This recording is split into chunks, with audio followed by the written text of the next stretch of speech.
So I've spent a lot of time wrestling with today's scripture, and I'm still not quite sure if my thoughts are coherent. So I hope this all makes sense to you. Um, on the surface, this is a story about power, and we'll look at the power dynamics at play in the story. But that's really the simple part. At a deeper level, it's about human nature. And it's a cautionary tale about how human nature can lead us to condone harm to innocent people, even to Jesus himself, when we lose confidence in the future. Let's look again at the passage, starting with verse 29. Recall, Jesus had been arrested by Jewish leaders and brought before the high priest, Caiaphas, for questioning. And after that questioning, it says, they had led Jesus from the house of Caiaphas to the governor's headquarters. It was early morning. They themselves did not enter the governor's headquarters so that they would not be defiled, but could eat the Passover. So Pilate went outside of them and said, "What accusation do you bring against this man?" And they answered him, "If this man were not doing evil, we would not have delivered him over to you." And Pilate said to them, "Take him yourselves and judge him by your own law." But the Jews said to him, "It's not lawful for us to put anyone to death." So what's going on here?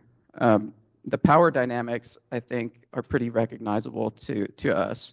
Pilate was the political authority in the region.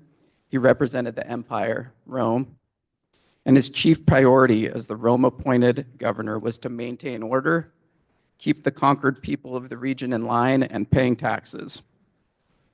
The Sanhedrin were the Jewish religious leaders, and they held authority among the Jewish people because it was a religious community, and they had a strong base of followers. Their interest was to maintain the status quo, both religiously and politically, under which they had a relatively stable and comfortable life. So the Jewish leaders openly state they're turning Jesus over to Pilate to have him killed. Under Roman law, they couldn't execute Jesus themselves. But notice the power dynamic. They didn't spell out charges against Jesus and defer to Pilate's judgment. Rather, when Pilate asked what Jesus had done to deserve execution, the response was essentially, "What's it to you? Just do what we ask." So it becomes clear who has the power here. Returning to the story, it says, so Pilate entered his headquarters again and called Jesus and said to him, "Are you the king of the Jews?" And Jesus answered, "Do you say this of your own accord, or did others say it to you about me?" And Pilate answered, "Am I a Jew? Your own nation and chief priests have delivered you over to me. What have you done?" Now, this would have been a natural time for Jesus to plead his case. He could have said, "I did nothing. I did nothing wrong. I preached about loving our enemies. I healed the sick. I fed the hungry. My accusers have presented no evidence against me. You must dismiss these charges against me." Right? But Jesus didn't do that. He understood which way the wind was blowing here. It wasn't really a case about guilt or innocence. And so instead, he goes back to Pilate's previous question. Is he the king of the Jews? And Jesus answered, "My kingdom is not of this world. If my kingdom were of this world, my servants would have been fighting, that I might not be delivered over to the Jews. But my kingdom is not from the world." And Pilate said to him, "So you are a king?" And Jesus answered, "You say that I am a king. For this purpose I was born, and for this purpose I have come into the world, to bear witness to the truth. Everyone who is of the truth listens to my voice." And Pilate said to him, "What is truth?" So Jesus is throwing a lot at Pilate here. He's saying there's a kingdom, it's foreign to this world. It operates differently from the kingdoms of this world. And this foreign kingdom is my kingdom. It's a lot for Pilate to absorb, and he obviously struggles to keep up or just isn't really interested. And he ultimately throws his hands in the air and says, "What is truth anyways?" So Pilate is essentially a pragmatist, right? And he thinks this is a crazy matter between religious fanatics who he really doesn't seem to understand. And he ultimately doesn't want to kill Jesus. Seems like a good guy over some like religious thing.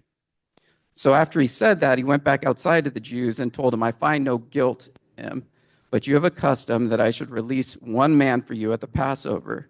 So do you want me to release to you the king of the Jews?" And they cried out again, "Not this man, but Barabbas." Now, Barabbas was a robber.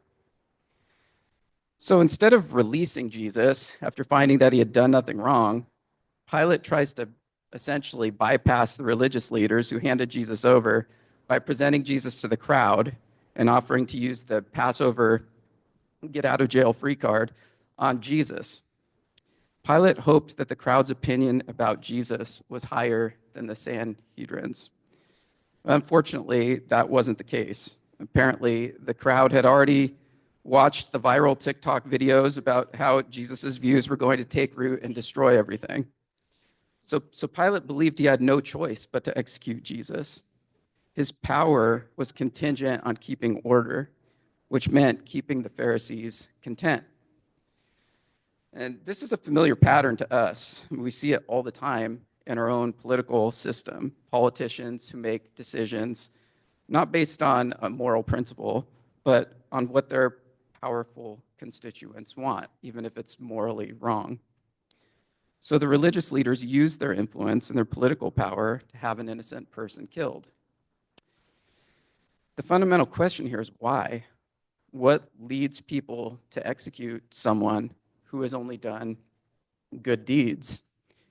And I think the answer to this is it's explained in the gospel, and it's relatively simple. And they were motivated by fear. Now recall their decision to kill Jesus was discussed in John chapter 11, right after Jesus raised his friend Lazarus from the dead. It says, "Many of the Jews, therefore, who had come with Mary and seen what Jesus did, believed in him. But some of them went to the Pharisees and told them what Jesus had done." So the chief priests and the Pharisees gathered the council and said, "What are we to do? For this man performs many signs. If we let him go on like this, everyone will believe in him. And the Romans will come, and they'll take away our place and our nation." And then Caiaphas said to them, "You know nothing at all, nor do you understand that it is better for you that one man should die for the people, not that the whole nation should perish." So this is essentially the ancient version of doom scrolling. The Pharisees are hanging out wherever Pharisees hang out, and their followers come in just reporting scary news from around the region, like the news of a rabbi raising people from the dead and accumulating followers. And then together they all fixate on all the bad things that could happen if Jesus got too popular, right? The Pharisees would lose power. Their way of life would be upended. And ultimately, Rome would come in and quash it all. Now, to be fair, the fear wasn't totally unfounded. In recent years, when too many people followed a radical, it resulted in rebellions and Roman crackdowns on the Jewish people. So to them, the compelling presence of Jesus was a threat, not only to their standing as religious leaders, but to the entire order of the region. And in their fear, they accept a lesser evil, that Jesus should die, so that none of these bad things would come to pass. They believed this lesser evil served a greater good. The mission was to preserve order. Jesus was essentially collateral damage. So in reading this scripture, I was reminded of a short story I read a while back by one of my favorite fiction authors, Ursula Le Guin. The short story is called "The Ones Who Walk Away from Omelas." Maybe some of you have read it before. In the story, Omelas is a city of complete peace, unity, and happiness. It's a utopia. Except there's one detail that doesn't fit. Somewhere in a dark cellar in Omelas is a child kept in filth and misery and abuse. The people of Omelas know about the child, but they're told that their entire happiness, the beauty of their city, the health of their children, the wisdom of their scholars, depended wholly on this one child's abominable misery.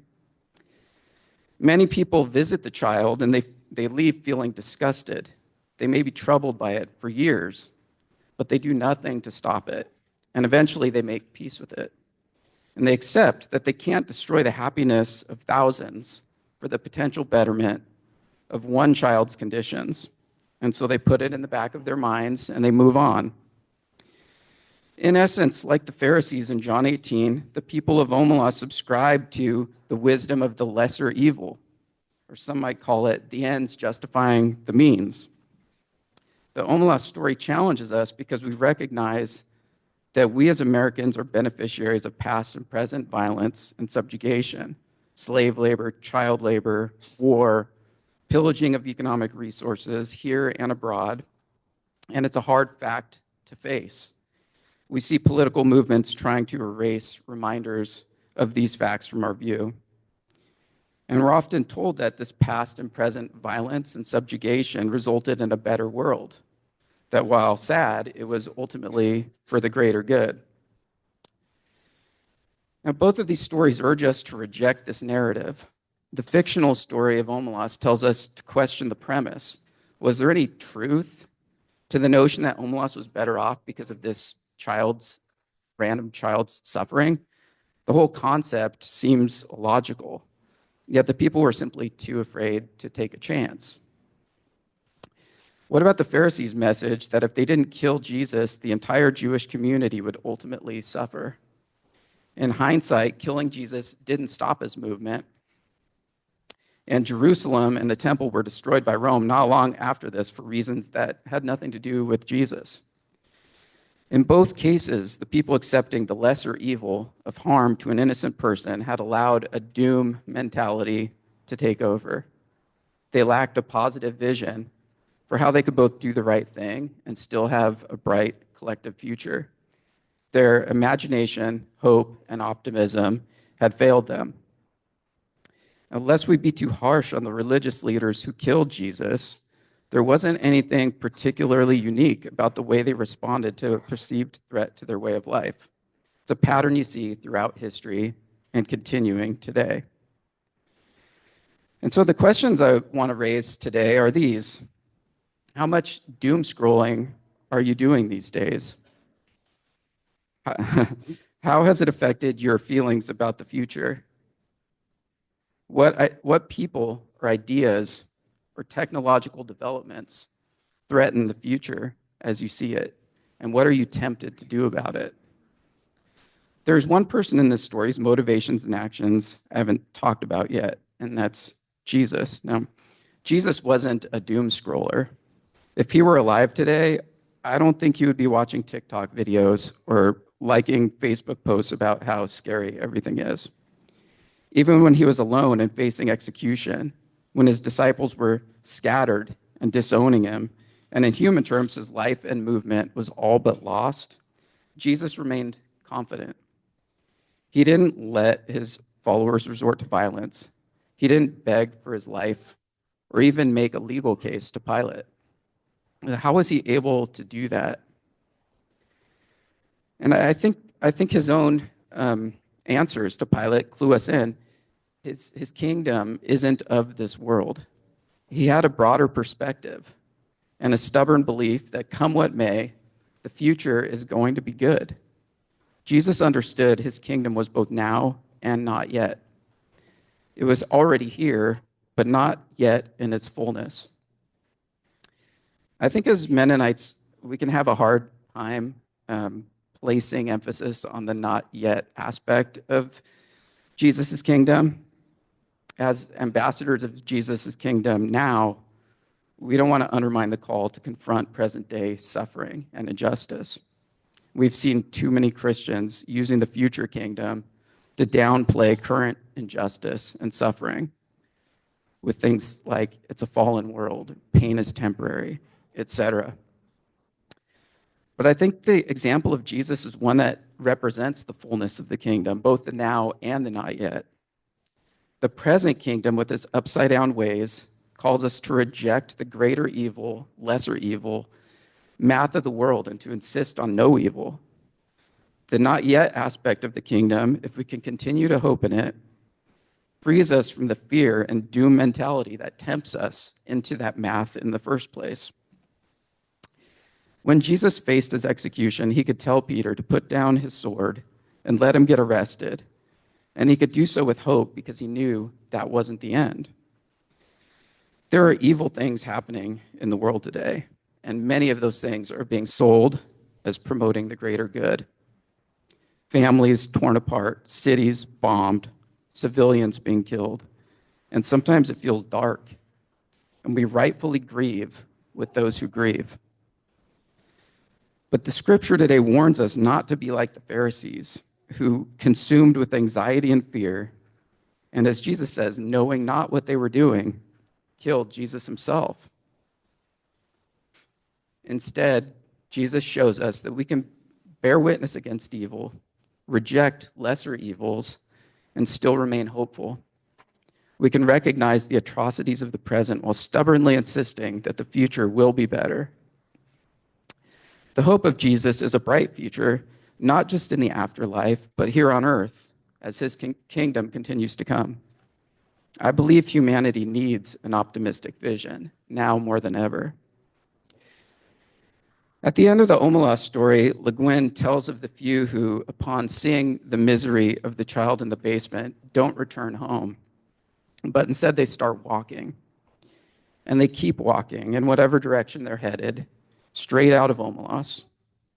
And she closes, the place they go towards is a place even less imaginable to most of us than the city of happiness. I cannot describe it at all. It's possible it does not exist. But they seem to know where they're going, the ones who walk away from Omelas. And I love that image. It's possible this place doesn't even exist, but yet they seem to know where they're going. They don't know if the destination exists, but they're going there. And so I close with a question. What does it look like for us as a community, as individuals, to travel this unknown road, believing stubbornly that it will lead us also to a better world?